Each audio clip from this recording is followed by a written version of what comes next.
Përshëndetje, unë jam Ekleva Budini, deputete e Qarkut Durrës, si përfaqësuese e Partisë Socialiste. Më shumë në qytet më njohin me emrin Eva,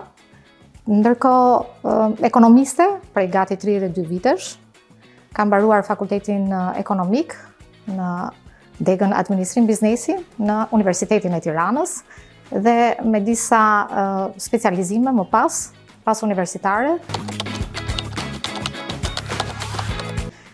Fushata ishte sfiduese, në fakt nuk ishte vetëm për mua,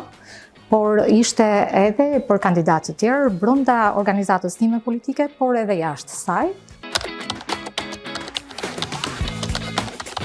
Po, në fakt, për sa i përket fondeve të akorduara për strukturat për organizatat politike gjatë fushatës elektorale, të them të drejtën, informacionin më të madh e kam marrë nga mediat e shkruara ose nga raportet të monitoruesve të ndërkombëtar që ishin pranishëm gjatë fushatës zgjedhore, që janë publikuar pasaj në media. Në përvojën time, që është shumë e pakët, sepse jam për herë të parë në këtë legjislaturë të 11, pritem njësoj. Duhet ta pranojmë që ekziston kjo dhuna simbolike me bazë gjinore, së pari njëherë për të folur pa frikë për këtë, sepse ajo ka forma të padukshme vetat, pra nuk është kollaj ta identifikosh. Çfarë kam unë përvojë, jo vetëm brenda organizatës time politike, por edhe përballë kandidatëve të partive të tjera politike, është ajo gjua ofenduese, gjua fyese, shpesh edhe nënçmuese për gratë dhe vajzat, që në fakt përdoret shpesh si humor politik, po themi. Në fakt, unë jam pjesë e Partisë Socialiste, që është organizata më e madhe politike në Shqipëri,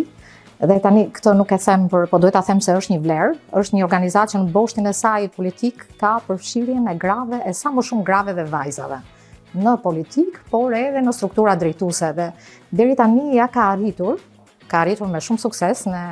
Këshilla Bashkiake, për shembull, kemi 50% të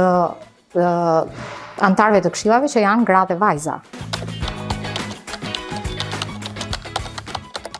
Po, pyetje drejtë, dhe këtu e kam përvojë komplet personale, për arsye se unë jam një kandidate e listës së hapur, që siç e thash pak më parë, ka qenë një listë e mbushur me emra kandidatësh, sidomos burra, shumë të fortë politikisht, dhe sigurisht që kjo më krijoi mua atë vështirësinë se u bë një garë shumë e fortë dhe shumë e hapur. Ndërkohë, përveç kësaj, nuk ishte as kufi, pra me kërkesën patjetër, me kërkesë të kandidatëve. Në këtë pikë më ndihmuan shumë kuotat gjinore që Partia Socialiste i zbaton në mënyrë rigoroze. Dhe kjo është dhe arsyeja që unë sot jam dhe fituese, sepse kjo më krijoi lehtësinë që në gjithë këtë fushat kaq konkurruese dhe me një terren shumë të hapur, duke qenë me një ekip të vogël, shpesh edhe me mungesë logjistike, arrita që të bëj një fushat të drejtë, pra të ndershme, dhe të jem sot me votat e qytetarëve përfaqësuese e tyre në Parlamentin e Ri Shqiptar.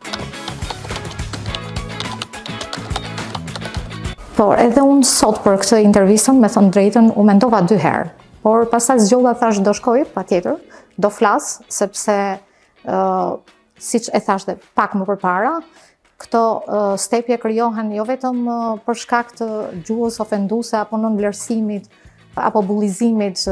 përballë kandidatëve të organizatave të tjera politike, por edhe brenda organizatës tonë politike. Dhe unë zgjodha që të vi ta bëj këtë intervistë për të flas pa frikë, të flas hapur, për arsye se qëllimin e kam që të krijoj mundësinë grave dhe vajzave të reja të tjera që duan të përfshihen në organizatën tonë politike dhe aty të gjejnë ato një hapësirë të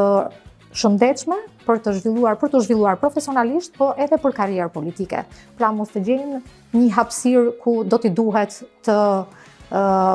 mbrohen apo të stepen para kësaj gjëje që ekziston dhe do të ekzistojë edhe më të ardhmen, mendoj unë.